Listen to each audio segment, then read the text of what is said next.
آپ سب پر سلامتی ہو۔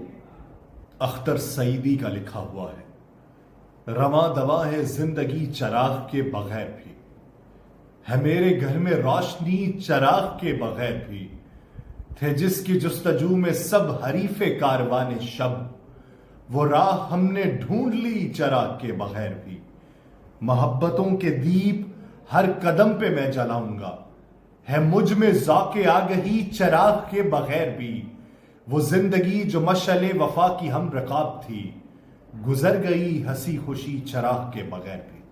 ناظرین، میں ہوں یاسر رشید اور آپ میرا ویلاگ دیکھ رہے ہیں۔ ناظرین، پاکستان کے سیاسی منظرنامے پہ بات ہوتی ہے۔ بانی P T I Imran Khan Islamabad high court میں عمران خان سے جیل میں ملاقات کی اجازت دینے کے فیصلوں کے خلاف دائر اپیل پہ سماعت ہوئی۔ اس سماعت کے دوران سپرنٹینڈنٹ اڈیالہ جیل اور کمشنر اسلام آباد نے الگ الگ اپیلیں دائر کر رکھی۔ اس سماعت میں جس طریقہ کا موقف اپنایا گیا ہے حیرت افزا ہے۔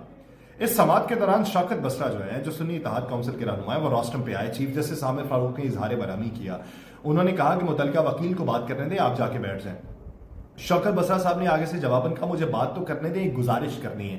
چیف جسٹس عامر فاروق صاحب نے کہا، نہیں، آپ بات نہیں کر سکتے، آپ جا کے بیٹھ جائیں، آپ کنسرننگ وکیل نہیں ہیں، تو جو وکیل ہیں صرف وہی بات کر سکتے ہیں۔ شوکت بسرا صاحب نے وہاں پہ کہا، سینیٹرز اور دیگر رہنما باہر کھڑے ہیں، انہیں اندر نہیں آنے دیا جا رہا، مہربانی کریں انہیں اندر بلانے دیں۔ چیف جسٹس عامر فاروق صاحب نے جواباً یہ کہا کہ آپ مہربانی کریں، آپ جا کے بیٹھ جائیں۔ چیف جسٹس عامر فاروق صاحب نے پھر شعیب شاہین صاحب کو کہا ہے کہ آپ ہی ان کو سمجھائیں اور ان کو کہیں کہ بیٹھ جائیں۔ اس پورے منظرنامے میں جو موقف اپنایا گیا ہے پروسیکیوشن کی جانب سے یا حکومتی وکلاء کی جانب سے، وہ یہ اپنایا گیا کہ اسلام آباد ہائی کورٹ کے دائرہ اختیار میں ہی نہیں ہے کہ وہ اڈیالہ جیل کے بارے میں کوئی ہیئرنگ کرے۔ اڈیالہ جیل میں خدشے کے پیش نظر کہ وہاں پہ حملہ ہو سکتا ہے، سبھی کو ملاقات سے روک دیا گیا۔ تو شیر افضل خان مروت نے آج عدالت میں کہا کہ ہم عدالت آئے تھے کہ وکلاء کو جیل میں خان صاحب سے علیحدگی میں نہیں ملنے دیا جاتا۔ انہوں نے کہا کہ عدالت نے ہماری استدعا منظور کی تو جیل میں ملاقات پہ ہی پابندی لگا دی گئی۔ چیف جسٹس عامر فاروق صاحب نے اس موقع پہ یہ کہا کہ اس کیس میں مناسب حکم نامہ ہم جاری کریں گے۔ اب کسی بھی حملے کے خدشے کے پیش نظر تمام ملاقاتیوں کی ملاقاتوں کے اوپر پابندی لگا دی گئی ہے، چاہے وہ کسی بھی جیل کے اندر قیدی سے ملاقات ہو، چاہے وہ کسی بھی گریڈ سے تعلق ہو، چاہے وہ کسی بھی لیول سے اس کا تعلق ہو، وہ ملنے نہیں دیا جا سکتا اس کو۔ ہائی پروفائل کیسز بھی ہوں، دہشت گردی کے کیسز بھی ہوں یا معمولی کیسز، سبھی کے اوپر انہوں نے پابندی لگا دی ہے۔ اب چیف جسٹس نے کہا کہ ایک مقدمے والے کو ہفتے میں ایک مرتبہ وکیل سے ملاقات کا کہنا تو سمجھ میں آتا ہے، لیکن جس پر 180 مقدمات ہوں اس کو وکیل سے ہفتے میں ایک ملاقات کا کہنا مناسب نہیں ہے۔ 180 مقدمات والے کے آخری مقدمے کی باری تو پھر 3 سال بعد آئے گی۔ انہوں نے سپرنٹینڈنٹ اڈیالہ جیل کے وکیل کو مخاطب کرتے ہوئے یہ ریمارکس دیے ہیں کہ کون سی سمجھ آپ لے کے بیٹھے ہوئے ہیں، اور جس کے مطابق آپ یہ کہہ رہے ہیں کہ ایک ہفتے میں ایک ملاقات تو ہم کرواتے ہیں، تو جس کے اوپر 180 مقدمات ہیں، اس کے مختلف وکلاء ہیں، اس سے مشاورت کرنے مختلف لوگوں نے آنا ہے، تو آپ اسے یہ کہیں کہ ایک ہفتے میں ایک بندہ آ سکتا ہے، تو پھر اس کے کیسز تو زندگی بھر ختم نہیں ہوں گے۔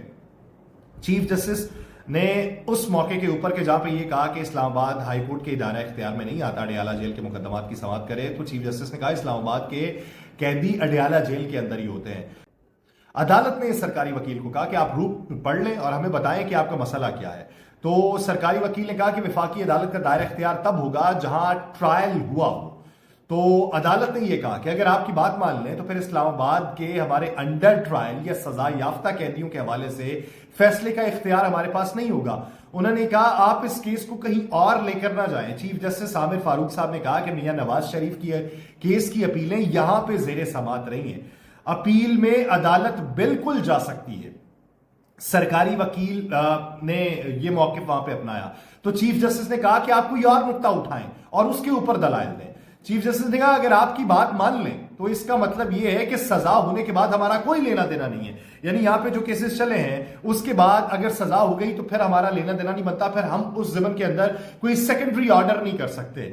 تو جسٹس طارق محمود جہانگیری نے کہا صرف سزا یافتہ ہی نہیں، وہاں تو انڈر ٹرائل قیدی بھی ہیں، پھر تو وہاں بھی ہمارا لینا دینا نہیں ہوگا آپ کی اگر یہی بات مان لی جائے کہ ہمارا دائرہ اختیار نہیں بنتا اڈیالہ کے کیسز کے اوپر۔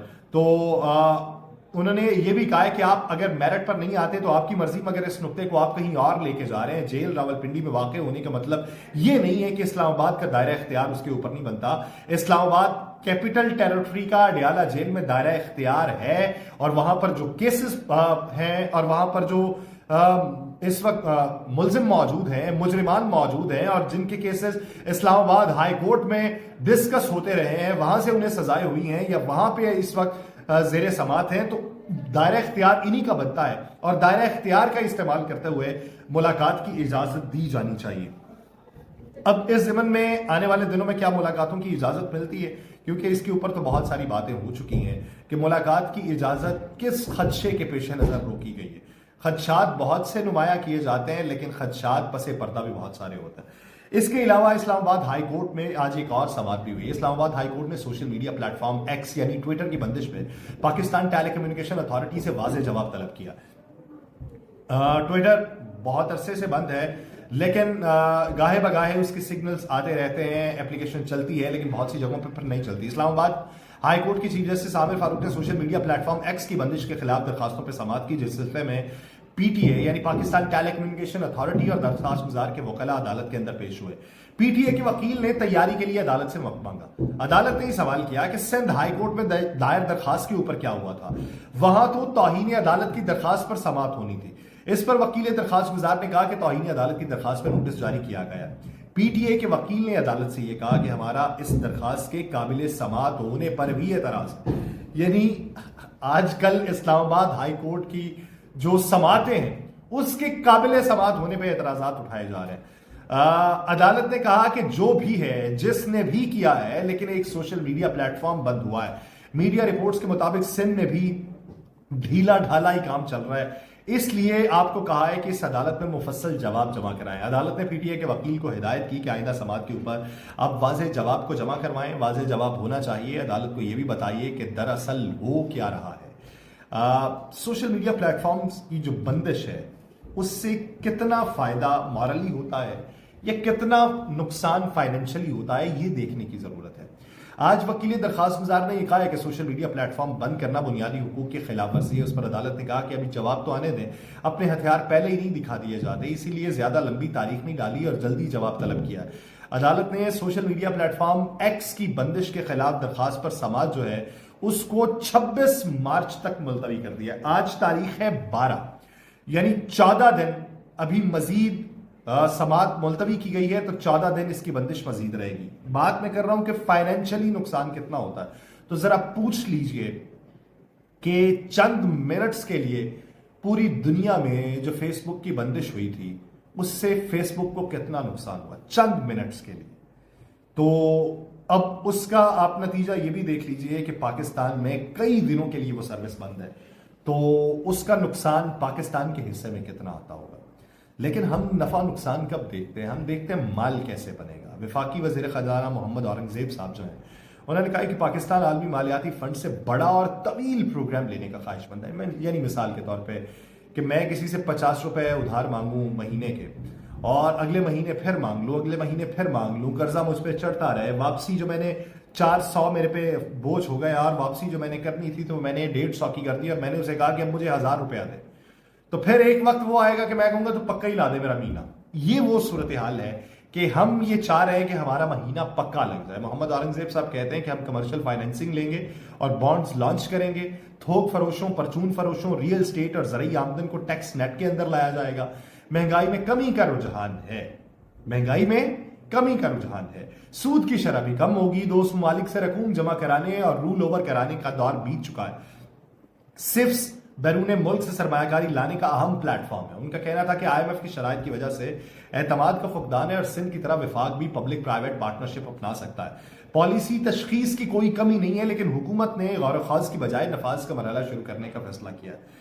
اب وزیر خزانہ تسلیم کرتے ہیں کہ قیمتوں میں اضافہ ایک بڑا ایشو ہے، اور میکرو اکنامک استحکام سے ہی اسے بتدریج کم کرنے میں مدد مل سکتی ہے، لیکن اس میں کمی کتنی واقع ہوتی ہے، عام عوام کو ریلیف کتنا ملتا ہے۔ رمضان شروع ہوا 2 دن